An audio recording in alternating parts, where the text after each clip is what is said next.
So today I'm actually going to be doing my very first rugged phone unboxing. I've got the Oscal S70 Pro, which is a phone made by Chinese manufacturer Blackview. This was supplied to me in this video, but this isn't a sponsored video. So I'm just going to unbox this phone now and just actually see what a rugged phone is like to use. And then I'll do a more in-depth review on this phone, just out of curiosity, in the next couple of weeks. So stick around and let's get into it. So here is the Oscal S70 Pro. I hope I haven't actually butchered that name completely. Before I open the box, just a few specs on the back. Powered by Android 12, no mention of an Android 13.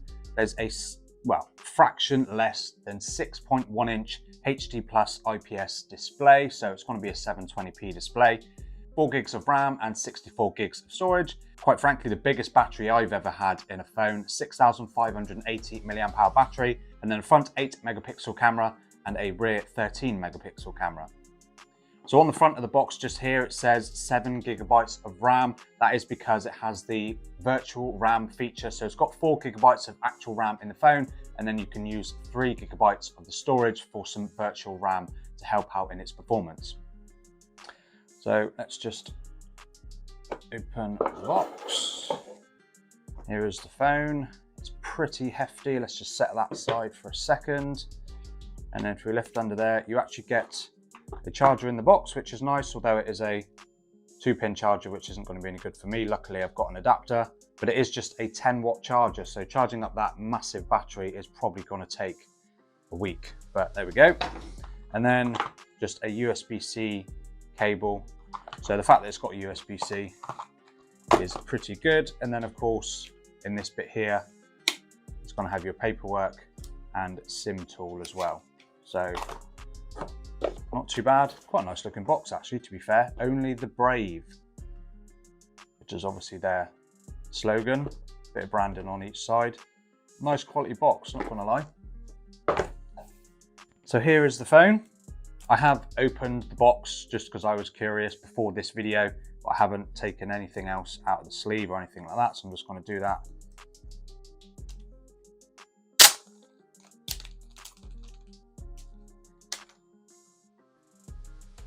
So then you've got a bit of detail on the front. So again, 6-inch screen, 4 gigs of RAM, 64 gigs of storage, the battery size, and then of course those cameras as well.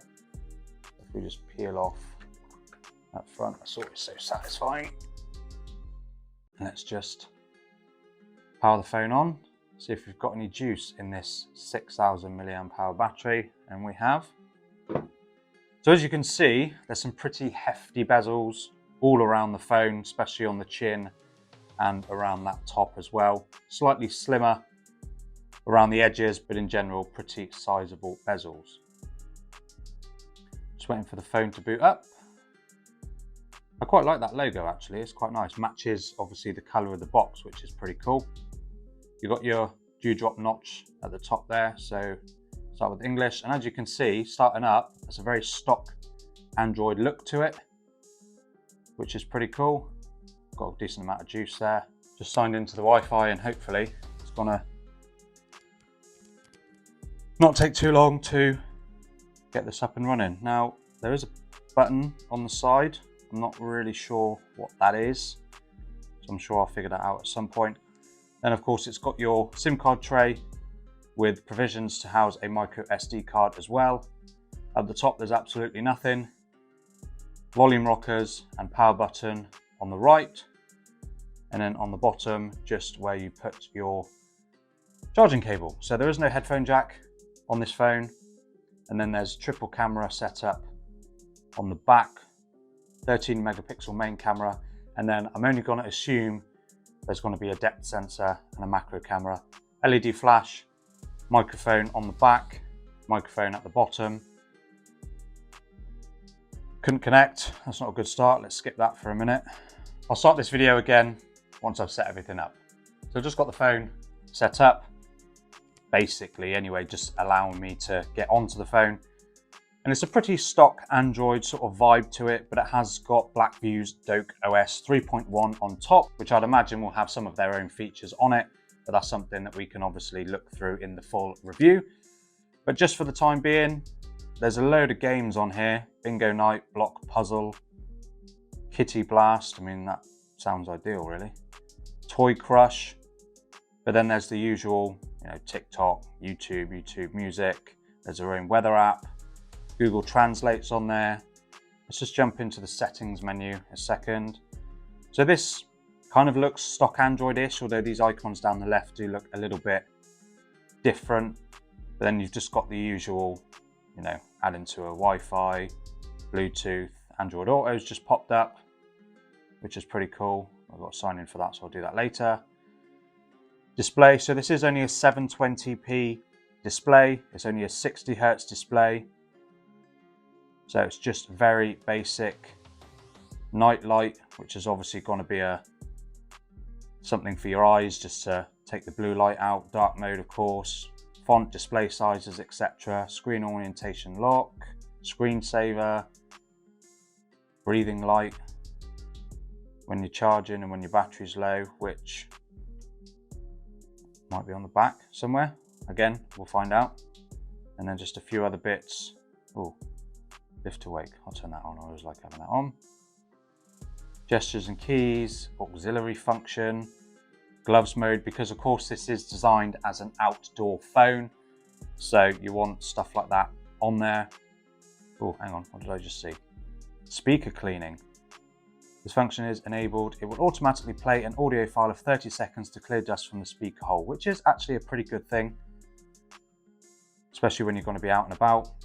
Battery, 86%, not charging. Storage,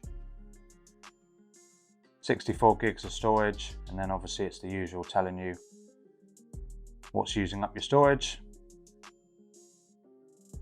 But yeah, the design of the phone, of course, is not what I'm used to. Really, really chunky. And it's really, really heavy as well. I think it's about 270 grams. So it is a heavy phone. It is a thick phone. Obviously something that you want out of a rugged phone, especially if you're going to be taking it outdoors, climbing mountains and this, that and the other. Personally, I don't do that. But if I was to, this would be absolutely fine. It's got full IP68 and IP69K water and dust resistance. Now the IP69K means it can basically tolerate high pressure steam and that sort of stuff, as well as being submerged underwater with the IP68. So just that extra bit of ruggedness to this rugged phone. So that's pretty cool as well.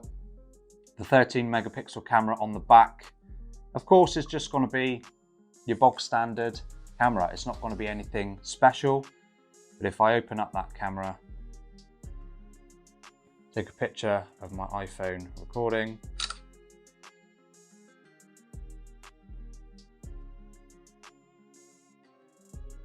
I mean, I'm not really sure if you can see that. If you can see that there. But yeah, very basic camera UI, very few modes. You've got Pro mode, mono, portrait and panorama. That's your only extras. You've got beauty mode, video mode, which is 1080p at 30 FPS by the looks of it. And then you can obviously drop down to 720p. And then you have got a night mode, which is pretty cool as well. Now this has just got a 720p display, but the display actually looks pretty good. Does seem sharp enough, especially being on just a 6.1 inch screen. Data migration. Of course, that's if you're using a different phone. You want to switch. There's a game mode.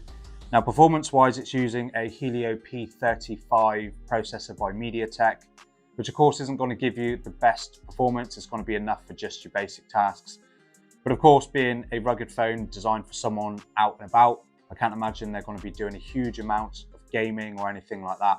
So it'd be absolutely fine for very basic needs. But of course, I'll mention more about that in my full review. I don't know what this button is still. No, pressing it and holding it down. No idea. Let's open the camera, see if that does anything. I mean, it takes a picture, but as far as I can tell, I don't know what else that is. Oh, there's a HDR mode in the camera, so let's turn on auto HDR. You can change the aspect ratio, of course, the flash, jump into the settings. You can change the picture size, but I don't think I'd want to go lower than 13 megapixels if I'm honest. Grid lines, watermark, all that sort of stuff on there as well. So that's just the Oscal S70 Pro. Initial impressions of the phone, ain't too bad. It's more unwieldy than of course what I'm used to, but it's got a pretty cool design, very iPhone-like with that triple camera system. And then of course a very sturdy design, and it's very heavy. But I'll use this phone over the next couple of weeks, and then I'll drop a full review in that sort of time, just to let you know how I feel about using a rugged phone. Is it something that I can do long term? Personally, I don't think I will be able to, because I prefer phones that are a little bit more lightweight, higher resolution screens, better cameras, etc. But it'll be interesting to see how the phone does actually fare in my use over the next couple of weeks. So hit subscribe on this channel if you are curious to see how I get on with the Oscal S70 Pro, and I have got some other phone reviews and unboxings on my channel, so check them out as well. See you in a couple of weeks.